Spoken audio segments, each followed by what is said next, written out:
On the Africa side, the domestic demand somewhat varies, but I would argue that it's kind of mostly held together by a general interest in applying surveillance for developmental purposes. I am Eugenia Lostri, Lawfare's Fellow in Technology Policy and Law, and this is the Lawfare Podcast, June 26, 2023. Countries across Africa are procuring and employing surveillance tools from China. This trend is a product of China's diplomatic strategy, its technological ambitions, and growing corporate power and reach, as well as African domestic demands. A white paper from the Digital Forensic Research Lab at the Atlantic Council argues that research on this topic disproportionately focuses on the motivations and ambitions of the supplier, and seeks instead to focus on the local features that drive the adoption of Chinese surveillance tools. I sat down with Bulelani Jili, the author of the white paper.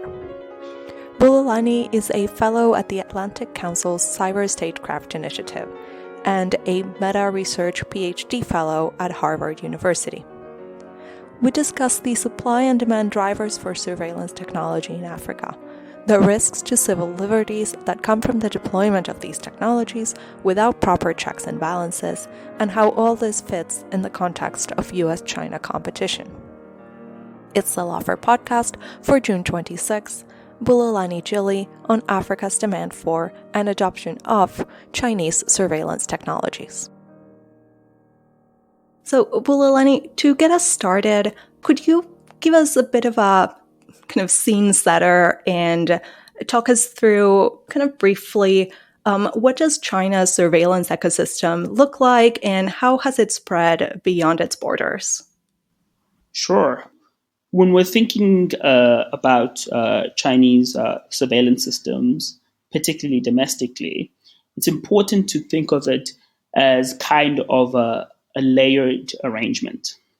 And by that, I mean there are multiple surveillance systems in operation to support domestic surveillance operations. And so that includes both traditional CCTV and facial recognition systems that have been consistently used across the urban landscape to both surveil citizens, but also to support the identification of citizens.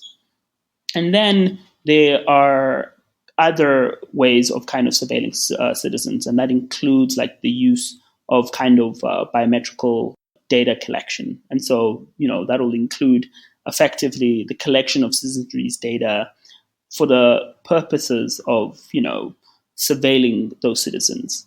And then another kind of popular and well-known means of doing it is also the surveilling of online activity. And obviously this includes what people have known as the kind of Great China Wall, which is, about keeping out information from China, but also enabling the kind of observation of citizenry's engagement with, online speech or use of certain products made available online. And so, when you're thinking about at least surveillance in China, it's most appropriate to think about an arrangement of surveilling operations that enable the tracking of individual engagement online and offline. And when we're thinking about its corporate activities abroad, it's important to note that the surveillance capabilities of the Chinese state are greatly related to the corporations that have enabled that capability.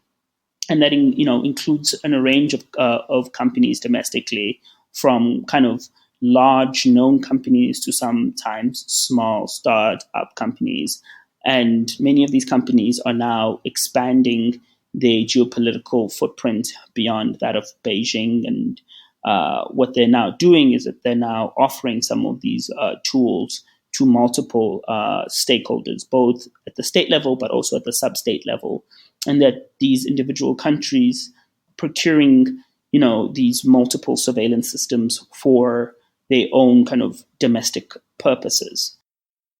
So you recently wrote a paper on Africa's demand and adoption of Chinese surveillance technology. And before we dive into the specifics of that paper, I did want to ask you about your motivation for writing this paper. Why did you choose to focus on the demand aspect here?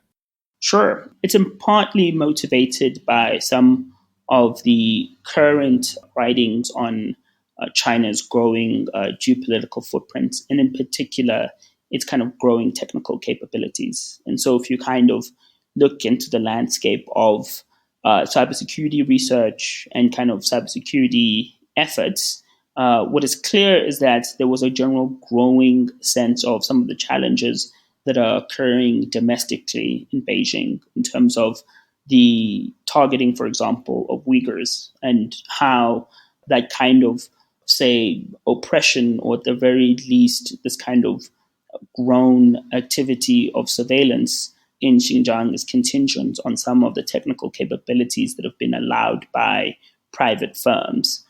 And when we particularly then focused on some of the challenges of the dissemination of these technologies into global South markets, what became very clear is that the literature and also the general public discussion was thinking of the proliferation of these technologies as simply a consequence of supply side drivers, i.e., it is, Beijing and its companies that are promoting these technologies for, Beijing's domestic and foreign policy aims. And while that might be partly true, in the sense that we can think a bit about, the ambitions of individual companies that are selling these technologies, or Beijing's relationship with some of these companies, we then also lost sight of why do some of these individual African countries or Southeast Asian countries or, Eastern European countries are working with Chinese companies in order to kind of bolster their own surveillance capabilities. And so, in some sense, the project was really interested in animating local agency as an alternative, numerical variable within the research to kind of capture what is going on both at the local level as a way to think critically about what's going on the ground, while simultaneously also helping us offer a more complicated narrative about what's going on at the global level. And so, in some sense, it was really about trying to complicate the discussion while simultaneously also an attempt to keep track of the significance of local agency. I have to agree. I think this is a great contribution to the discussion. So I do encourage everyone who's listening to go read the report. I do think we need to get started with maybe an explainer. What is the current status maybe of the adoption of Chinese technology in Africa? You hinted at this before. You mentioned some of the technologies and some of the actors, but if you could expand a bit of what are the technologies that are being deployed, what do these systems involve, and who is interested, who is purchasing this technology? Sure. This is obviously a very complicated and entangled question. And so I'll try and, deal with it piece by piece, and, please stop me at any particular point for further questions. And so, I initially started by saying that, China's surveillance operations are layered in the sense that they are, multiple systems that are working in congruence to support state surveillance. In the context of Africa, what generally notice is that the surveillance operations are more hybridized. And by that, I mean they are, very much dispersed, and they are very much entangled. And so, for example, in the context of, say, Kenya, what you notice is that the Kenyan state has been working with Huawei for several years to kind of support domestic surveillance operations. And that means that they've supported them both in installing, basic CCTV cameras, but also facial recognition systems that allow the police to be able to identify faces, but also to kind of track movement, and that will include, vehicle movement, for example. And so those systems are in part responding to, domestic ambitions. From the Kenya side, they are really interested in bolstering their surveillance capabilities to really deal with a series of challenges, but the general challenges set at issues surrounding crime and terror. If you particularly look into the history of surveillance systems in Kenya, you see a spike in the procurement of these systems after challenges with counter-terrorist attacks from 2013. And so in some sense, you note that the issue of surveillance was really a response to a domestic challenge. At another level, what is quite difficult to ascertain is whether or not some of these surveillance systems have actually supported some of these domestic ambitions like curbing crime. And what I've kind of pointed to within my own personal work is that they've actually not supported the amelioration of crime, but they do inspire other kinds of challenges. And those challenges in particular sit at issues surrounding the promotion of the responsible use of AI, but also the promotion of civil liberties. And then again, getting back to the point about the technologies. So the technologies also range from, offering, for example, a facial recognition system, but that system might be operating, for example, on Oracle software.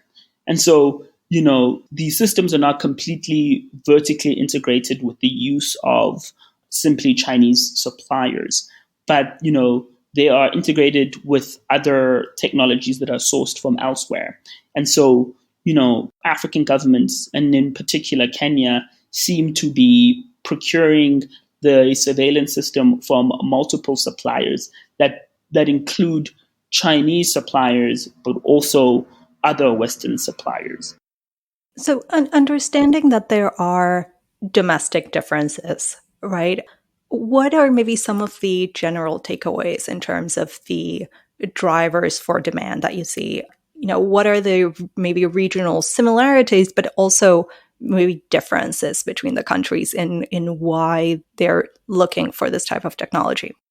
So, first kind of getting back to some of the domestic factors, but also some of the supply factors, what is clear, at least from the Beijing side of the equation, is that at one level, they're interested in, supporting the kind of the corporate expansion of some of the companies abroad. And that is bestly indexed by some of the loans that these companies get to kind of expand into kind of African markets to sell their technologies.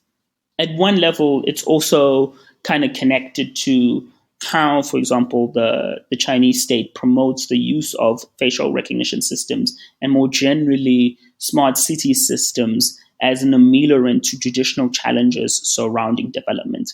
And this is kind of best indexed by some of the meeting notes that you'll find at bilateral relation meetings with China and its African counterpart.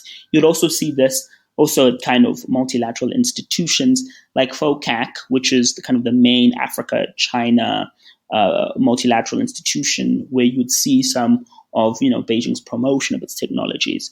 And then at another level, you also see kind of cooperation at the kind of police training between Beijing and its African counterpart, whether it's, for example, in the case of South Africa, where the local police were kind of sent to Shanghai to kind of think more about how to best utilize CCTV camera and other kind of surveillance means for kind of domestic policing purposes. And so from their end, there's a kind of a clear motivation behind promoting some of these systems, but also some of, say, the normative inclinations of surveillance as an ameliorant to traditional challenges surrounding political stability and policing and so forth.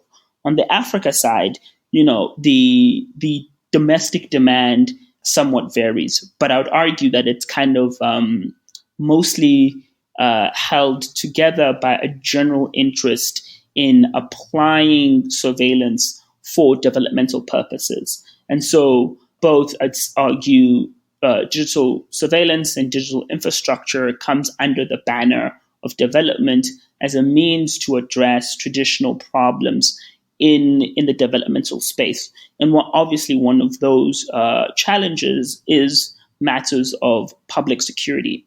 And so in the context of, say, Kenya or South Africa, usually these technologies are being procured either by the state or sub-state actor, mostly like the local police or the city police, who are interested in utilizing them to address crime in an area of the city that they believe to be particularly challenging.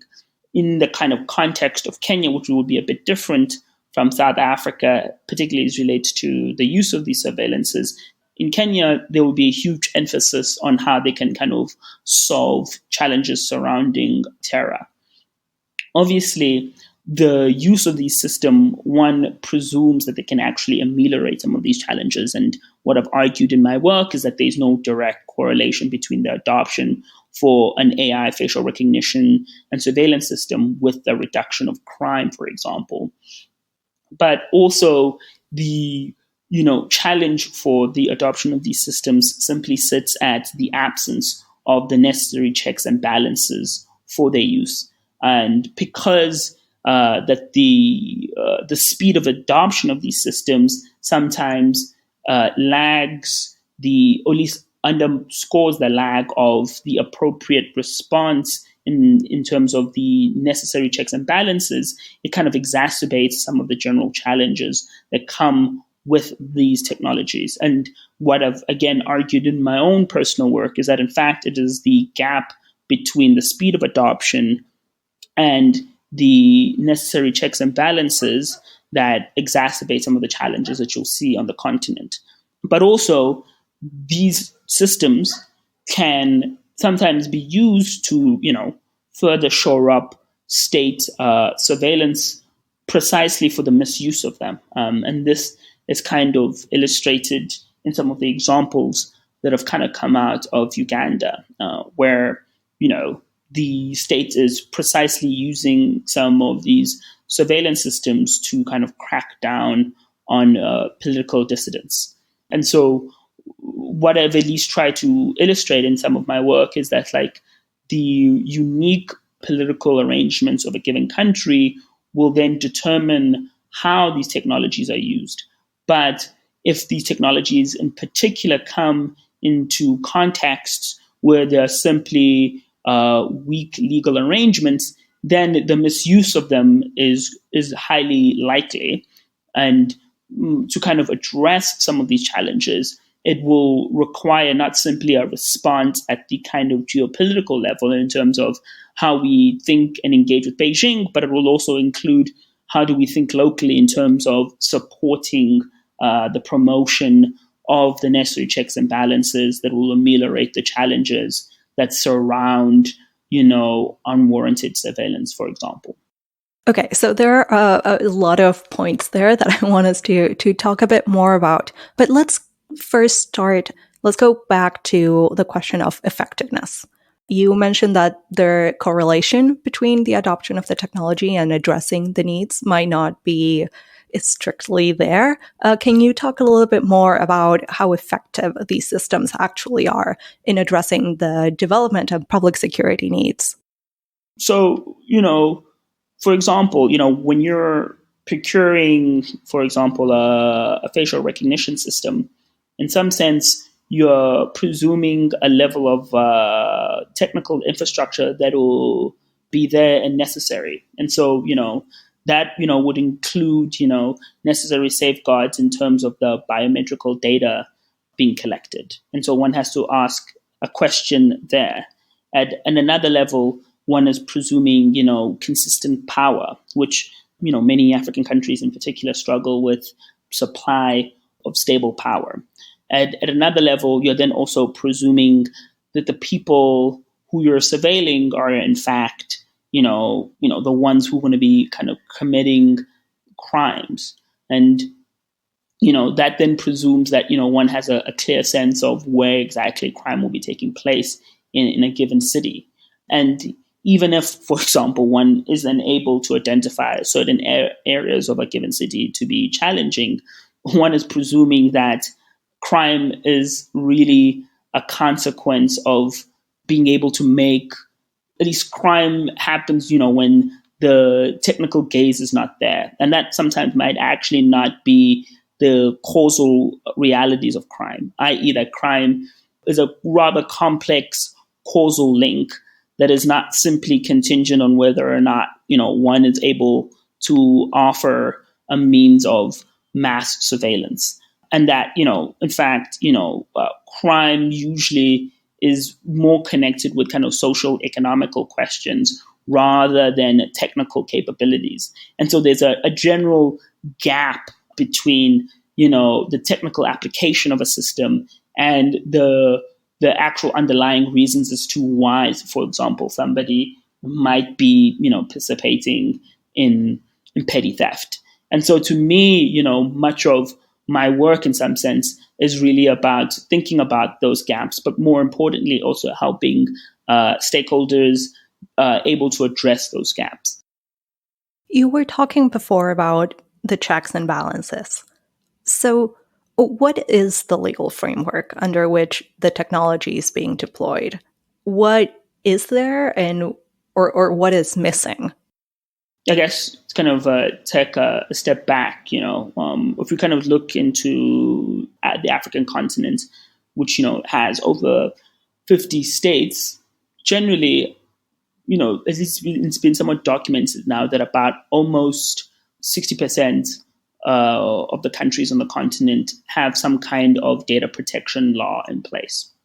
For the countries that don't have data protection provisions in place, there are a number of reasons, but many of them in particular believe that a data protection law is not necessary when you simply don't have the technical infrastructure to kind of go online. So for many of them, they sometimes read the promotion of privacy and particularly the promotion of data protection as a place that is not ameliorating some of the immediate challenges, which is simply closing infrastructural gaps. And for those who do have data protection in place, while it's there, it might sometimes not necessarily come into effect. And the reasons for that is that, many of them are slow to both adoption and then execution, in part because they're unsure about what are the consequences for the application of data protection, specifically for the startup ecosystems, particularly startup ecosystems that are not necessarily robust.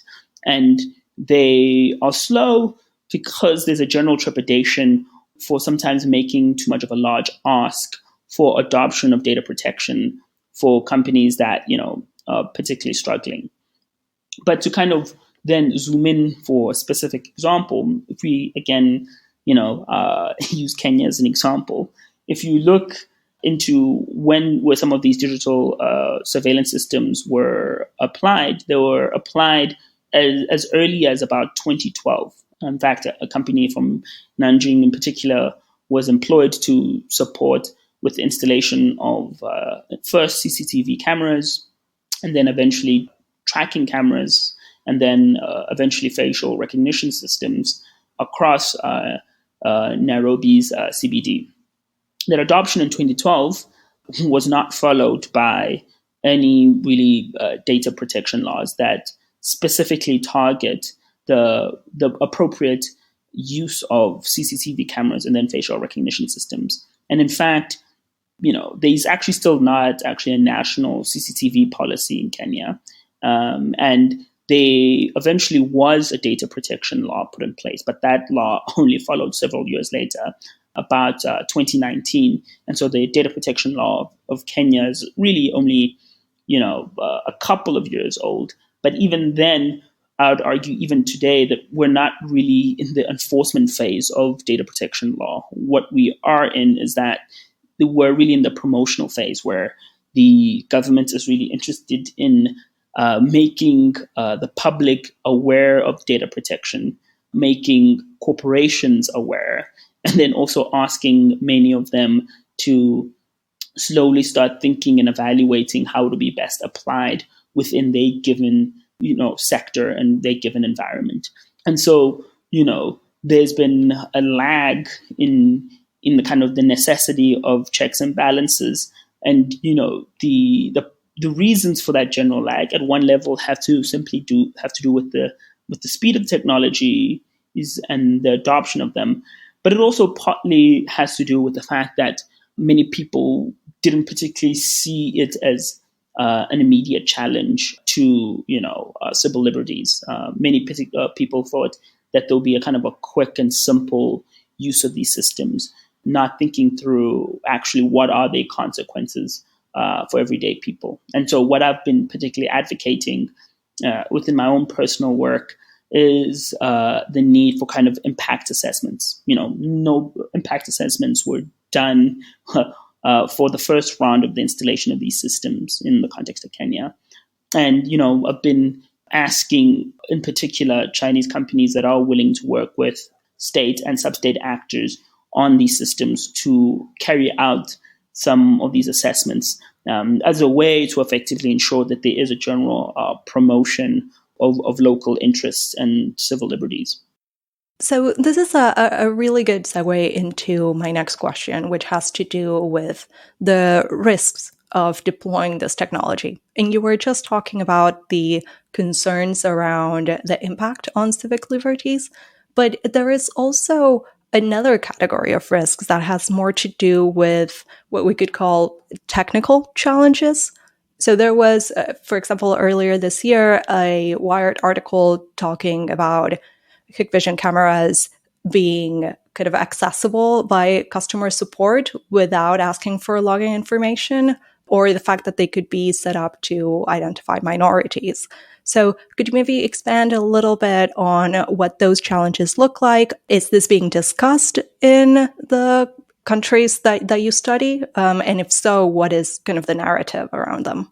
Sure, for sure. As I've kind of consistently pointed out in my work, is that, different vendors have got different vulnerabilities as relates to their products. And the significance of impact assessments, particularly both look at some of the, broader legal political challenges in terms of the installation of these systems, which we kind of spoke to in the previous question and point. And it also follows up with some of the general challenges of these technologies themselves. And in particular, Hikvision has kind of been traditionally thought to have a series of vulnerabilities that challenge the safety both of data, but also challenges for the individual countries that are procuring these technologies. And so, when we're thinking about challenges like backdoor access, this has been a general theme of discussion within the cybersecurity community and the kind of China Watch community that has connected the proliferation of these systems with consistent challenges, specifically security challenges of these systems. Much of my particular work tries to get at this question a bit more differently, particularly mostly privileging local stakeholders. What is clear from local stakeholders is that they're mostly procuring, for example, Chinese vendors' technologies, in part because of the financial reachability of these systems. Usually a lot of these systems have loans attached to them, and so it makes it a bit easier for African state and sub-state actors to procure them. And impact assessments are not to be found, but also studies of the vulnerabilities of some of these technologies are not to be found. And so in the context of Africa, there have been a couple of breaches on state data that have made some people, mostly within the civil society community, quite worried. Obviously, a couple of years ago, there was a large breaching of data from the African Union, and that put a couple of a number of people alert, particularly in Africa about some of the vulnerabilities that do come with working with Chinese stakeholders.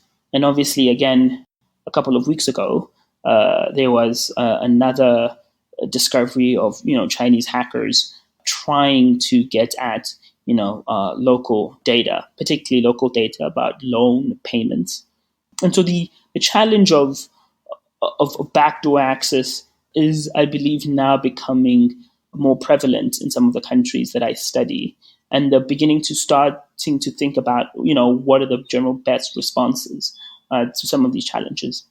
My particular work in particular is pointed to thinking more critically about supply chain integrity as relates to some of the procurement and then final use of these technologies. And that would, include, thinking about, who you're procuring these technologies from, whether or not they kind of have a history of having multiple vulnerabilities on their technologies. It will also think more critically about, how they're necessarily installed. And then finally, it would also then include building up your own domestic cyber capabilities to ensure that regardless of whether or not, attacks will happen in the future, that, countries are individually best prepared to deal with them. Thus far, there's kind of very little work in terms of, thinking about impact assessments, supply chain integrity, and then, finally, thinking a bit more about, domestic cyber capabilities. Right. But at the moment, your options are kind of limited, right? And maybe you can make this a bit more clear. If you were, for example, a government official, you have to make a procurement decision on surveillance technology right now. What do your options look like? What are the general buckets? Do you have a reasonable alternative to the Chinese companies? Yeah, that's the general perennial, challenge. In my own kind of work, I've shown that about 70% of Africa's, for example, ICT infrastructure alone is built by Huawei. Many kind of Chinese companies, including Huawei, have a significant footprint on the continent, in part because of their kind of early engagement with the continent as it relates to building out ICT infrastructure, but also some of the kind of financial options that have been kind of offered to them by the Chinese state, but also, at times to simply the quality and the financial reachability of their products. And so in some sense, the proliferation of their systems, has to do with the success of their companies, but also the financial reachability of their products relative to other suppliers outside of China. And so, when you're, a cash-strapped institution or a cash-strapped, ministry, working with a kind of a Chinese vendor always seems like the most obvious, supplier. Now, obviously, working with them does come, at times with financial aid directly from Beijing. But, what I've kind of also pointed out in my own individual work, then, the general assessment should be more than simply whether or not, there's a financial edge to working with them. I also didn't necessarily say this in my kind of previous response, but much of the research of this proliferation of Chinese cyber capability tools generally also is thinking critically about, whether or not the mass dissemination of these systems is leading to the recession of democracy that we're seeing in the context of global South countries. And much of my work, in some sense, is also interested in kind of problematizing that general corollary presumption where, the proliferation of these systems directly leads to a reduction in democracy. And what I've kind of at least tried to show is that at one level, it is about, the domestic realities of these technologies, which they're coming in, in local contexts where there's simply legal gaps. And it is those legal gaps that are being then further exacerbated by the use of these systems. But it's not always necessarily connected with a kind of a geopolitical motivation of wanting to kind of, lead to a reduction in democracy in the global south from Beijing. Which is not to say that there is no grand strategy. It's just simply to say that challenges, but also solutions are going to eventually arrive at what are local stakeholders doing. Right. The final section of your report offers some recommendations for how, the U.S., some of its partners, generally what we would conceive of as the West, should respond to this adoption of surveillance technologies in Africa. So I guess my first question is, why do you see this intervention as necessary? Sure.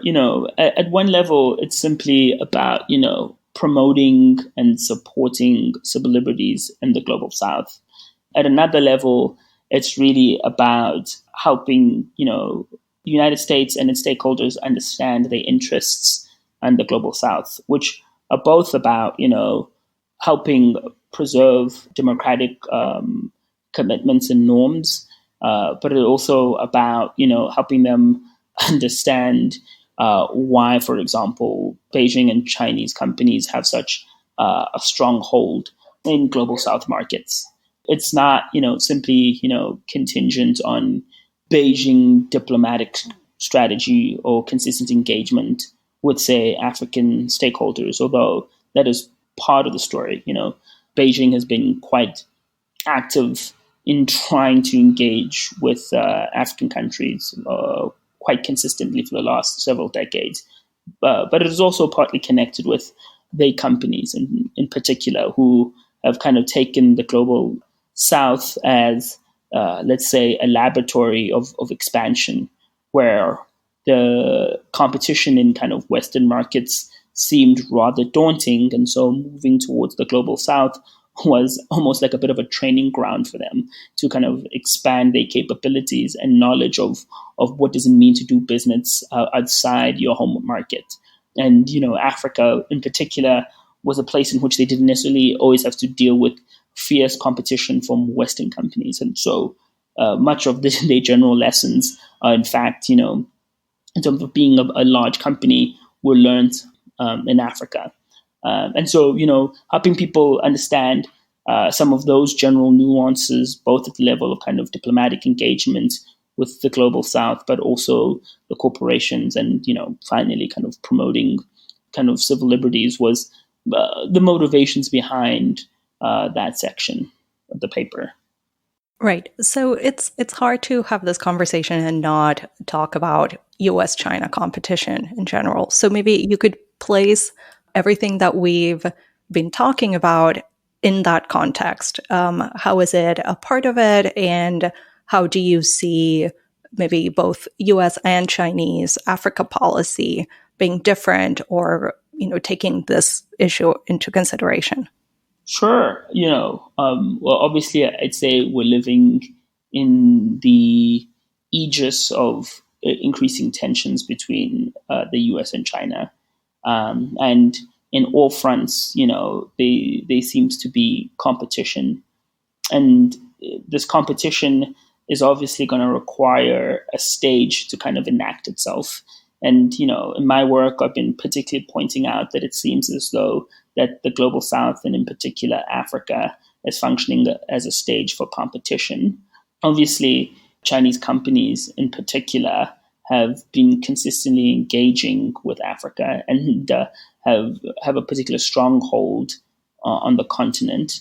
And so, it might not necessarily be much of a competition if, majority of, the kind of corporate engagement on the continent has to do with Chinese companies. But, there are multiple other ways in which, the US has been trying to ramp up its engagement. And in particular, I think it's best expressed with the most recent US Africa Leadership Summit, where, the United States was trying to kind of further engage, African stakeholders. And that, includes both kind of, a diplomatic commitment from them to these African countries, but also support for those African countries, particularly as relates to them addressing some of their own most immediate domestic challenges. And in my work, what is kind of clear on the Africa side is that many of them who are reaching out and wanting further engagement from the US are very much interested in support that will help close some of the traditional infrastructure gaps. And those infrastructure gaps range from simply supporting road infrastructure all the way to kind of building fiber optic capabilities. And it's within those particularities that I argue competition seems to also be heating up. And while, they might not necessarily be clear competition in terms of, who's supplying your cameras, but, there is competition in terms of sometimes where, loans for individual projects appearing, or, which software companies are being used. And so in that sense, competition is being realized, and framing it as as competition might be useful, but it might also sometimes be alienating for kind of African stakeholders. And that's kind of what I was trying to gesture towards in the paper. It's funny enough, I was having this very similar conversation earlier today with somebody within the ICT ministry here in Kenya, and it became clear to them that they feel like sometimes they have to choose, and choosing for them feels like an uncomfortable position because they'll rather actually cooperate, particularly cooperate in solving some of their most immediate challenges within the ICT space. And so, what I've at least pointed out towards my work is that an alternative framing that particularly gets to the local nuances that makes African stakeholders feel like less of a want to choose and more of a want to cooperate, particularly in addressing their problems, is most attractive and will most likely go further with African stakeholders. That was a great point to wrap up. Bulelani, thank you so much for coming on and for this fantastic conversation. For sure. And, it was terrifyingly nice to meet you. And thank you for the opportunity to speak with you and your audience. The Lawfare podcast is produced in cooperation with the Brookings Institution. You can get an ad-free version of this and other Lawfare podcasts by becoming a Lawfare material supporter at patreon.com/Lawfare. You'll also get access to special events and other content available only to our supporters. Please rate and review us wherever you get your podcasts. Look out for our other podcasts, including Rational Security, Chatter, Allies, and The Aftermath, our latest Lawfare Presents podcast series on the government's response to January 6th.